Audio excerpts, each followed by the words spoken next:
Okay, we're going to continue with the second session, second hour. Let me open my PowerPoint here.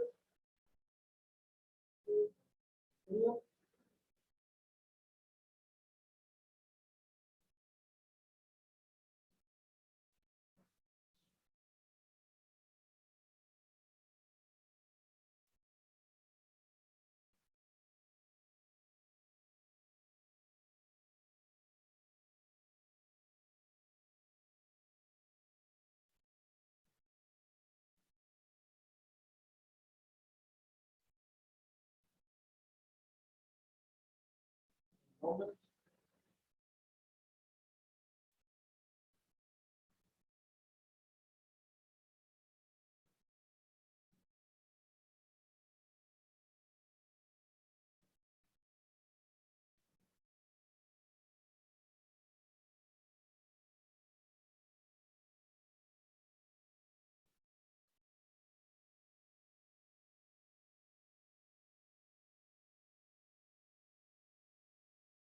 There we go. Can everybody see the screen? We're back to the film case. Can everybody see it? Yes. Okay. Yes. Perfect. Perfect. Okay. So we're talking about these the reflection, these virtual images that are going to be generated in a plane reflective surface. Okay.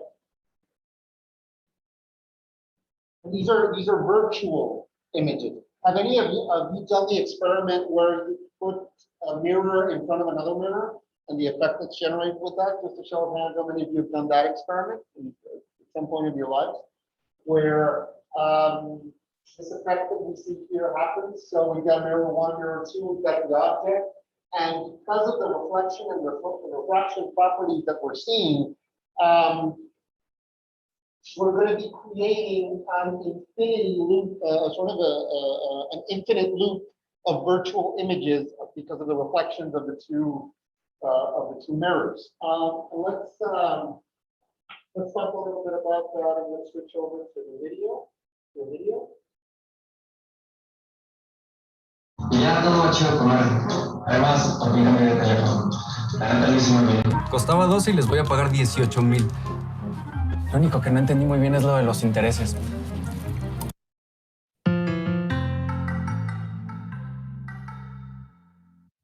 In this video, my aim is to give you the basic understanding.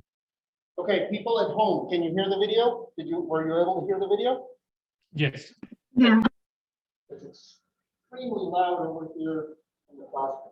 Okay. Of the terms virtual and real images. It's a slightly long video, but it'll be one of the most interesting ones too. I'm sure you'll enjoy it. What you see on your screen is a mirror. It has this plane and smooth reflecting surface on one side. It's called a plane mirror because its reflecting surface is flat. What other types of mirrors have you seen? Have you seen this type of mirror? Well, you must have seen it on the stand of your bathroom or maybe hung up there on a wall. This is not a plane mirror. Try to move your hands over the surface and you will notice it. This is called spherical mirror, or more precisely, spherical concave mirror. It is curved inwards. It is kept there as we use it mostly when we are shaving. Now, the obvious question that must be coming to your mind is, why do we use concave mirror for shaving instead of a plane mirror? For the answer to this question, you have to wait for our future videos. For now, we will be concentrating on the plane mirror only. So let's consider this plane mirror again. When we stand in front of a mirror, we see an image of ourselves in the mirror. Nothing surprising there. Why are we able to see our image? Yes, it's due to the reflection of light. In fact, it's due to multiple reflections of light rays. How? The light rays from the source are first incident on our body. They bounce off from our body and fall on the surface of the mirror and again gets reflected from there. This reflected light then reaches our eyes and we see our image. So what does this tell us? Yes, this tells us that a light ray can get reflected multiple times. The same thing happens for every other non-luminous object as well. If you remember, my initial goal was to explain what virtual and real images are. Let me ask you a question. This image that you see here, is it a real image or a virtual one? This image is a virtual image. In order to explain what a virtual image is, let's first simplify this image. Let's represent this boy with an arrow pointing up. And here is our plane mirror. You can assume the top of the arrow to be the top of the head of a boy. Now, where is the image of the boy formed? When we see the image in the mirror, it seems to us that the image is formed somewhere behind the mirror. But there is nothing behind the mirror, right? For us, the light rays seem to come from the location present behind the mirror. For instance, consider a few light rays emerging from top of the arrow. All these rays are incident on the mirror and get reflected back. Yes, all the reflected rays will follow the laws of reflection. You see that all the reflected rays are moving away from each other, that is, they are diverging. But we know that the image is formed somewhere behind the mirror. So let me extend these reflected rays backwards and see what happens. We see that they meet at this point behind the mirror. Okay, and the important thing here is that what the lady is mentioning is the laws of reflection. Again, assuming that it's a mirror, a reflective surface, we're going to have a point here. The point is going to move forward and backwards. That's the reflection of the point. If we draw any line that represents light hitting that point and going towards the mirror, it's always going to reflect completely with the same angle. And again, if we project these lines or do a projection of them towards the back of the mirror where there's nothing, that's where we're going to see the virtual image that we've created, which is the one here in the scene. And to us, this is where the top of the image appears to be. When we look at this point, it appears to us that all the light rays are diverging from this point. But in reality, there are no light rays behind the mirror. This being a smooth and shiny surface reflects most of the light back and almost no light reaches behind. But yet, we have the perception that the light rays are coming from the point behind. So we just consider the top of the arrow here. We can do something similar for the remaining points on the object to get the complete image. So we say that the image formed here is virtual, or in other words, not real. You can think of a virtual image as an image which appears to be formed in a position somewhere behind the mirror. But in reality, it isn't there. A virtual image is formed when the light rays diverge after reflection from the mirror. Every plane mirror forms a virtual image. This is the first characteristic of the images formed by plane mirrors. Images formed by plane mirrors are virtual and not real. Okay, I'm going to stop there. And I'm going to ask some questions here. Let's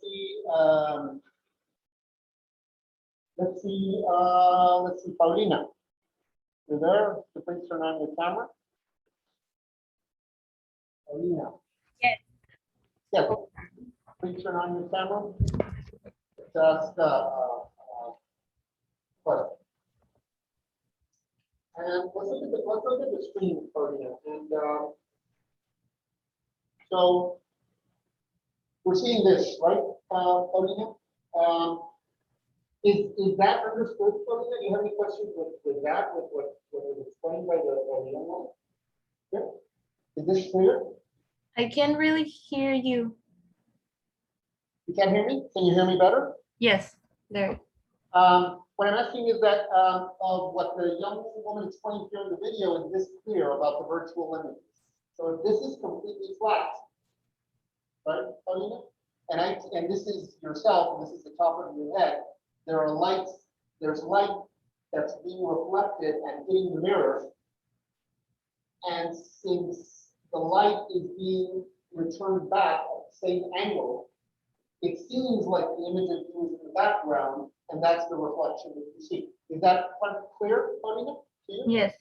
That's the way a normal mirror works, right, Paulina? You use normal mirror, right, of the Yes. Okay. Now, Paulina, looking at that diagram, what do you think would happen if instead of this mirror being completely flat, it had some sort of curvature to it? What do you think would happen to the rays and the image? Well, you're gonna see yourself kind of like distorsionado. Distorted? Yes. Why? Why would that happen? If the mirror is completely flat and this ray is going like this, it's going to come back directly. If this ray is going like this and there's an angle of, I don't know, 30 degrees here, there's going to be an angle of 30 degrees here as well. So there's a proportion. The proportion that we have here is going to be the same as the proportion in the virtual, right? But what happens if I curve this? What do you think is going to happen with the rays? They're gonna move. They're not gonna be going the same way.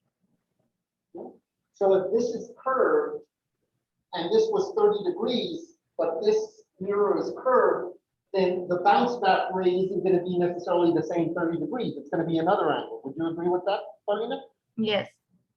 And so if this angle here is 30 degrees and this angle is smaller, then it's going to seem you're shorter instead of being taller. And if the curvature is different, it's going to seem like you're taller instead of shorter. Have you been in one of those mirrors, I don't know if you're the taller or in any sort of circus that has different mirrors that make you look weird? Paulina, have you seen that? When I was a little kid, yes, but I don't remember much. But would you agree then that the effect of the curvature is going to generate the distortion, and the distortion is going to make the figure, the virtual image, seem different than the original? Yes. Good. Thank you, Paulina. Let's continue with the video. So what is the real image then, and how are they formed? Let's replace this plane mirror with a spherical concave mirror. Why? It's because real images can be formed by concave mirrors. Let's consider the light rays from the same point of the object incident on the mirror. We see that after reflection, each ray is traveling in a certain direction. Note that here as well, each ray obeys the law of reflection. What difference did you notice here compared to the plane mirror reflection? In the previous case, all the reflected rays were diverging. Yes, here all the reflected rays after reflection are intersecting each other at this point, or we can say that they are converging at this point. And the image of the top of the arrow is formed at this point. And we can do something similar for the remaining points of the object too. We get this image. This is called a real image. It is the image formed when light rays converge after reflection from the surface. One important thing we need to know is that real images formed by concave mirrors are always inverted. We will learn more about this in the future videos. You see that in this case, the image is formed on the same side of the mirror as the object is. Real images are always formed on the same side as that of the object, and light rays do reach this position. When we look at the real image formed by a concave mirror, it also seems to us that the light rays are diverging. But here the rays actually are diverging from a point in front of a mirror. Whereas in the case of a plane mirror, it appears to us that the rays were diverging from the point behind the mirror. So did you understand the difference between a virtual image and a real image? When we look at a virtual image, it appears to us that the light rays are diverging from a point somewhere behind the mirror, but in reality, they aren't, as no light reaches behind the mirror. It's only our perception. And in the case of a real image, the light rays are actually diverging from the point present on the same side of the mirror. In reality, light rays indeed reach this point. Hence, we call it a real image. I mentioned earlier that concave mirrors form real images. In fact, they form both real and virtual images. And what does it depend on? It depends on the distance of the object from the mirror. We will learn more about the real images formed by concave mirrors in our future videos. First, let's go back to our plane mirrors. This is only one of the characteristics of an image formed by a plane mirror. We will see more in our next video.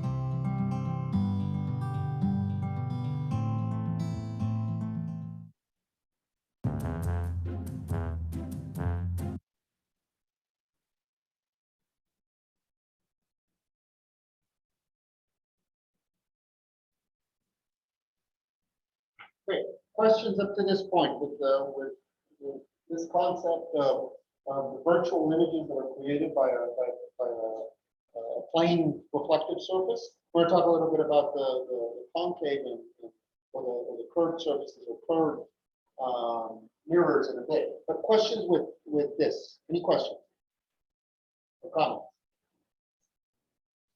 No questions. Not right now.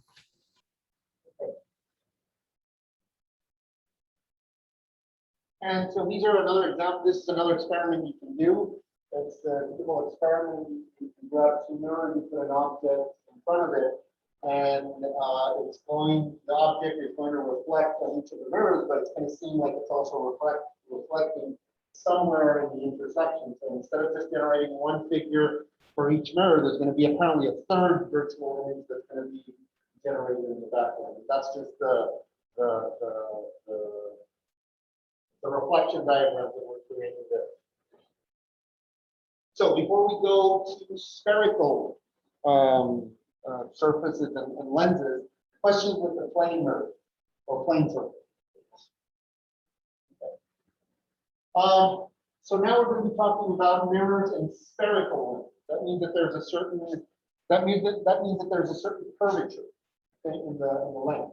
And so in this case, instead of having a flat surface, we're going to have a curvature. The curvature is going to have a reference point that's called the vertex that goes along the optical axis. And depending on what we're interpreting as a reflective surface, is if the mirror or spherical lens is concave, meaning that the internal part of the mirror or the curvature is a reflective surface, or convex, where the reflective surface is on the outer side. Let me jump over to watch another video regarding this.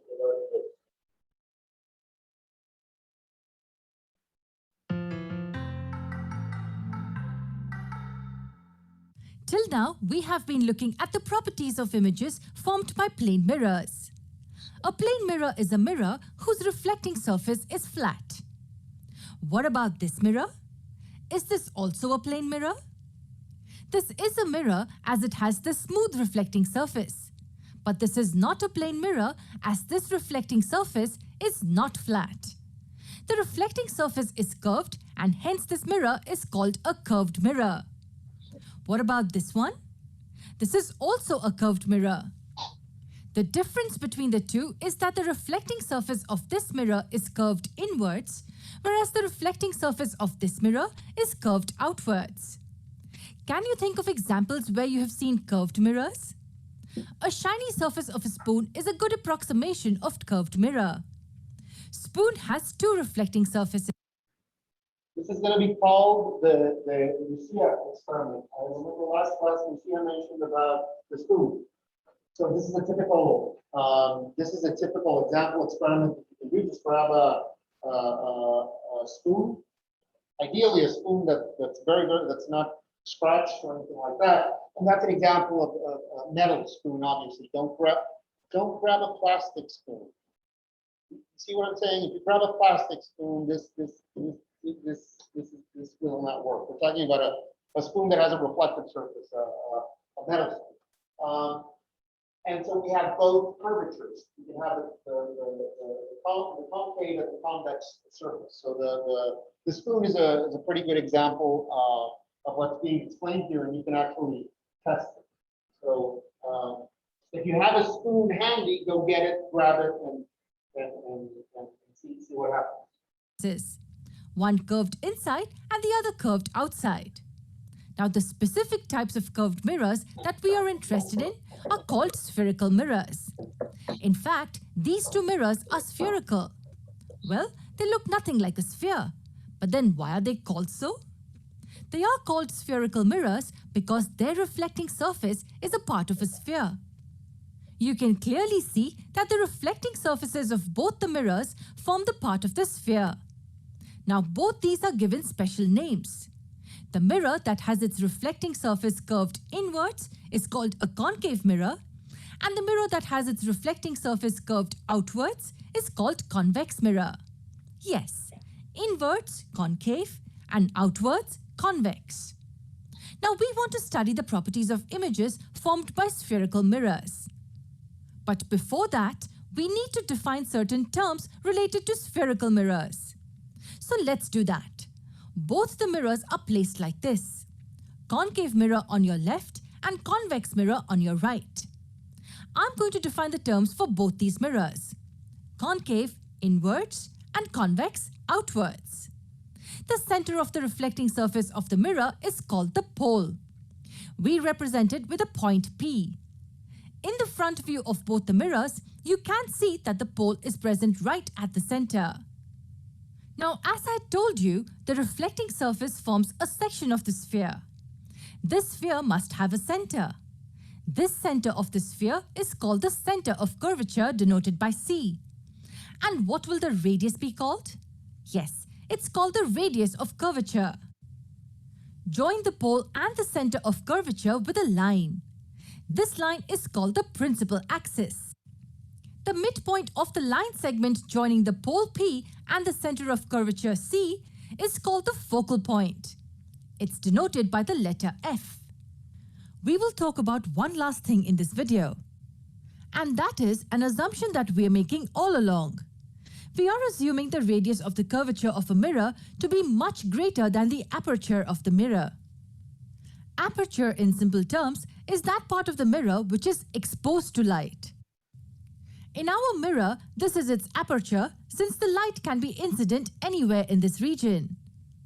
If we hide some part of the mirror with an opaque substance, then its aperture is reduced. Mathematically, it is this length. So the mirror that we are considering is the one in which the aperture is much smaller than the radius of the curvature. These were a few of the terms related to spherical mirrors, but there's a lot more we need to understand about them. See you in the next video.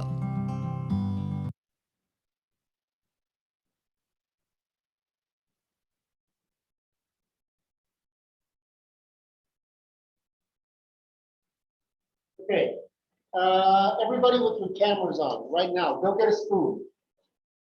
Everybody with your cameras on and go get a spoon. Remember, not a plastic spoon. A metal spoon, something reflective. Go get a spoon. You are in your homes. You should be able to get spoons. Go get. Okay, Prof, just give me a minute. Yes, I'm gonna give you guys a few minutes. Go get a spoon. Wherever you need to go get a spoon. Perfect. Jorge already has a spoon. I see some of you aren't moving, so that must mean you have butlers for people that bring you spoons. That is wonderful. If not, then sure, go get a spoon. Everybody with their spoons. Let's wait a minute for everybody to get their spoons. I don't have a spoon here. I should have brought a spoon. If I were at home, I would have a spoon.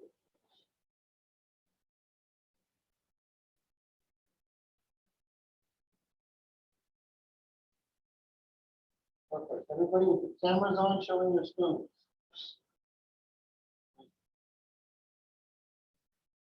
Nice.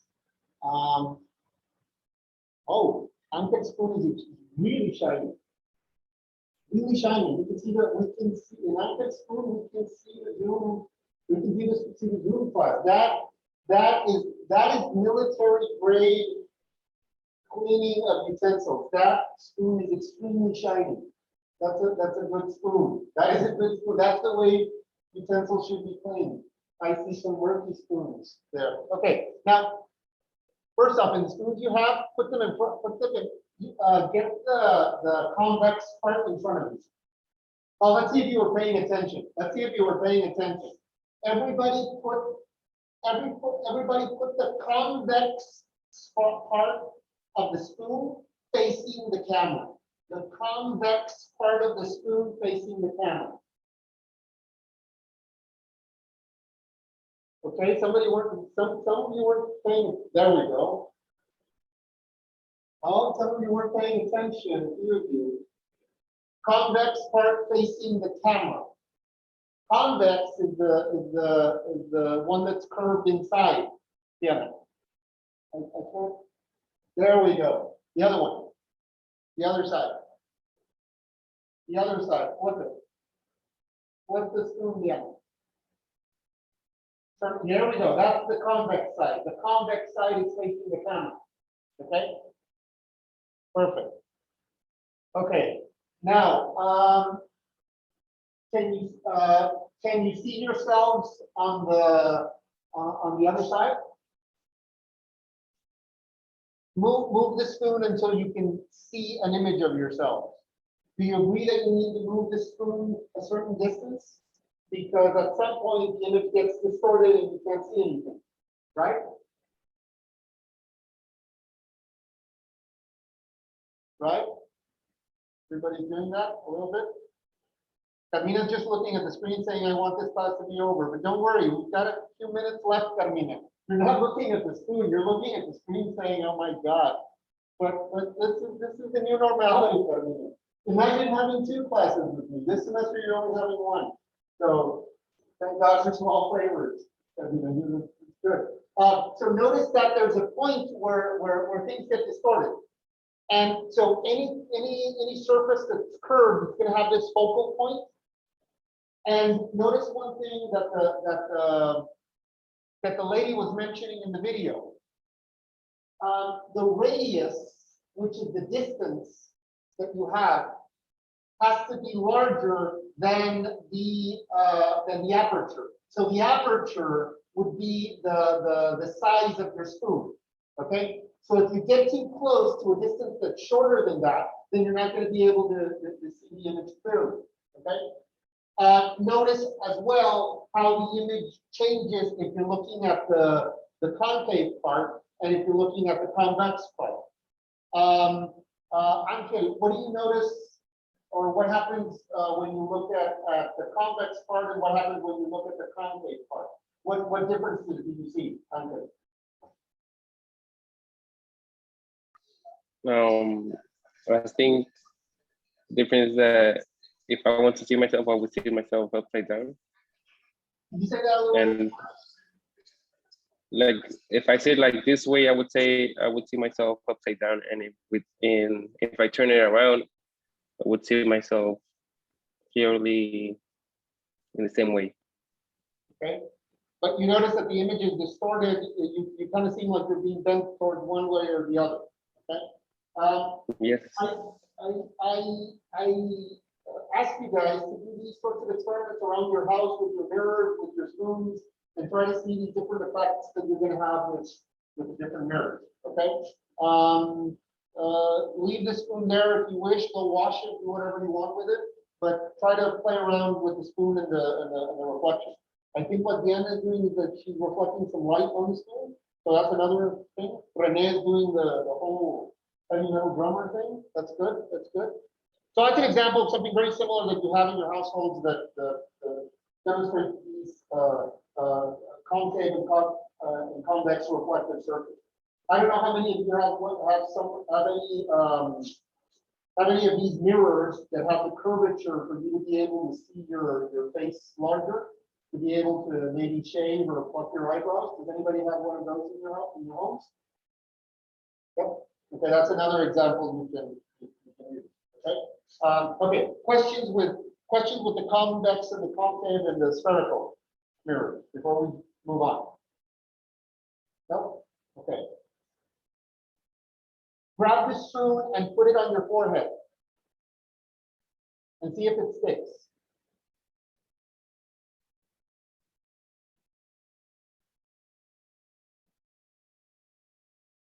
I really, okay, I thought Angel wasn't gonna do it because he was just with a face like, nah, I'm not doing that. But because it's just for fun. This has nothing to do with optics. This has nothing to do with electronics. I just wanted to see if you guys would do it. It has nothing to do with the class. Thank you very much. Some of you said, but Angel was looking at the screen like, nah, I'm not doing that. That has nothing to do with the class. And you were right, my friend. This has nothing to do with the class. So you were correct. Okay, let's jump back to the PowerPoint if there aren't any questions. Okay, so we're talking about the spherical surfaces.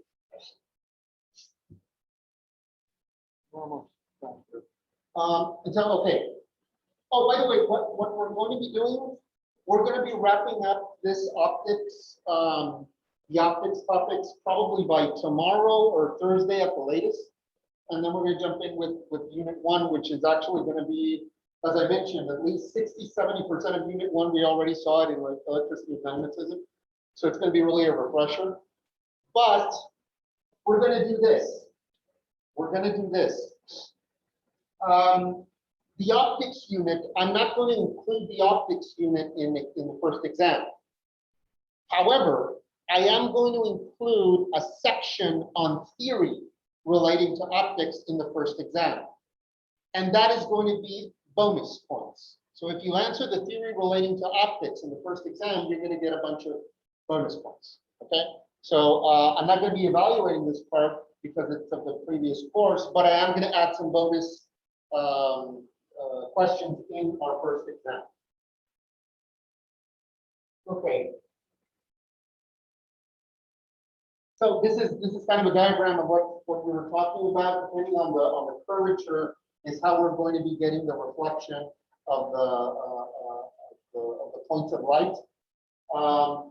And again, another thing to remember that's part of the theory in the case of a plane mirror, a mirror that's not spherical, the image is going to be virtual because it's created behind the mirror. In the case of a curved mirror or surface, it's said to be a real image because it's created in front of the mirror because of the reflection.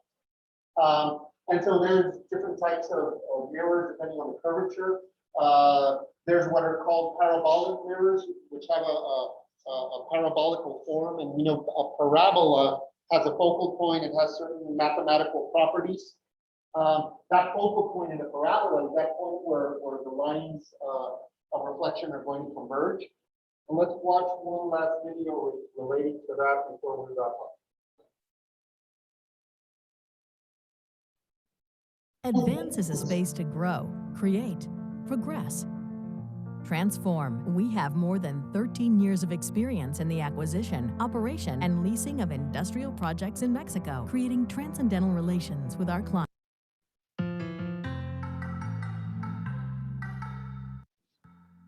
In our previous video, we defined several terms related to spherical mirrors. What are spherical mirrors?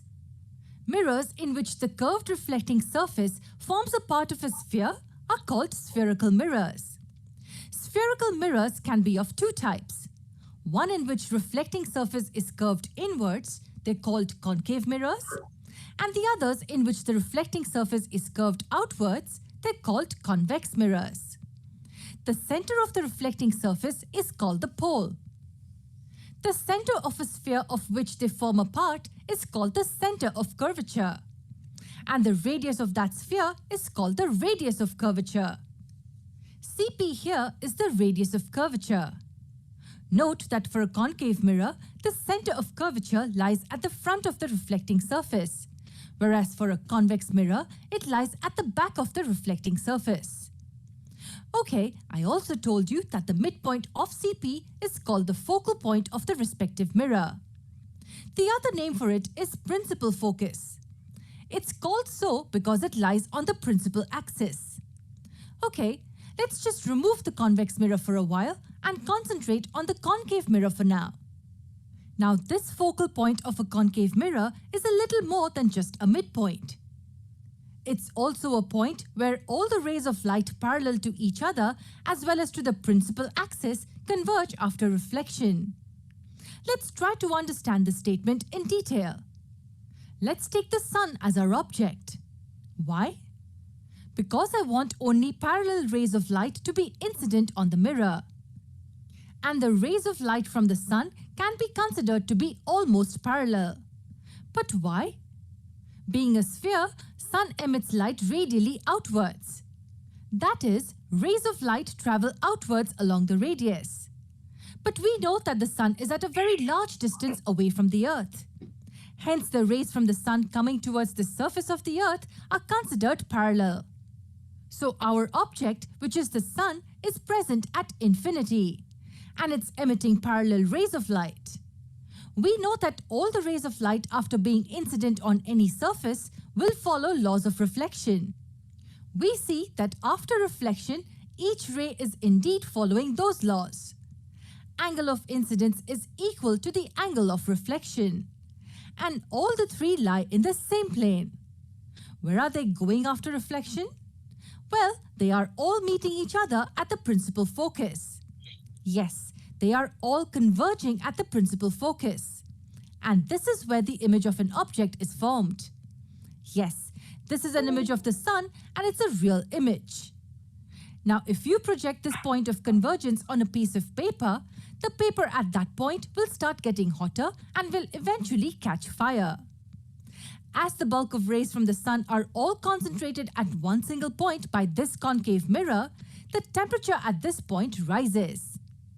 And it's too much temperature for a thin piece of paper to withhold. Similarly, instead of a sun, we can take any other object kept at infinity. And the rays of light from that object incident on the mirror will be parallel to each other. So we saw that if the rays of light are parallel to each other as well as to the principal axis, they will always converge at the principal focus. And this is true for any other object as well. Now, I would want to mention one thing here, that this does not depend on the position of the object. Yes, it does not only work when the object is at infinity. No matter where the object is kept on the principal axis, if the rays of light incident on the mirror are parallel to each other as well as to the principal axis, they will always converge at the principal focus. What if the rays of light are parallel to each other but not parallel to the principal axis? Where will they go in that case? Let's find out what happens then. Suppose that the rays of light are incident on the mirror. As you can see, these rays are parallel to each other but not to the principal axis. These rays will be reflected in such a way such that the laws of reflection are obeyed. You see that here also all the rays are converging. But here the point of convergence is not the principal focus. Instead, it's a point above the principal axis. This point is called focus as all the rays are focused at this point. It's not called the principal focus because it does not lie on the principal axis. So we define focus as a point where all the parallel rays converge after bouncing off from the reflecting surface of the concave mirror. It is the principal focus if it lies on the principal axis. And it will only lie on the principal axis if the rays of light are parallel to each other as well as to the principal axis. What if the light rays are passing through the principal focus? Yes, it means the light rays won't be parallel. Consider one light ray from a point on the object passing through the principal focus and is incident on the mirror. We know that this ray will be reflected according to the laws of reflection. Consider two more rays from different points of the object, both passing through the principal focus, incident on the mirror. After reflection from the concave mirror, we see that they all travel parallel to the first reflected ray. So what can we conclude from this? If the rays of light pass through the principal focus and are incident on the mirror, then after reflection, they travel parallel to each other. And this is true for any position behind the principal focus. But what if the object is kept at the principal focus? Well, in that case also, all the rays will travel parallel to each other after reflection. I want to discuss one important point before I end this video. In reality, every object emits rays of light in all possible directions. Or to be more specific, from any point on an object, Infinitely many rays of light travel in all the possible directions. But then, where will the image of the object be formed? Is it formed on the principal focus again? In the coming videos, we will learn the characteristics of images formed by concave mirrors.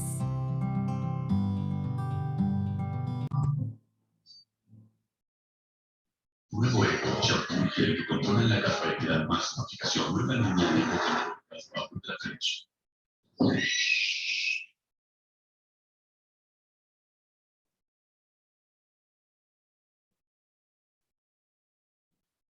Okay, you guys, we're gonna wrap it up for today. Any questions or comments? Questions, comments, or feedback on our first hybrid,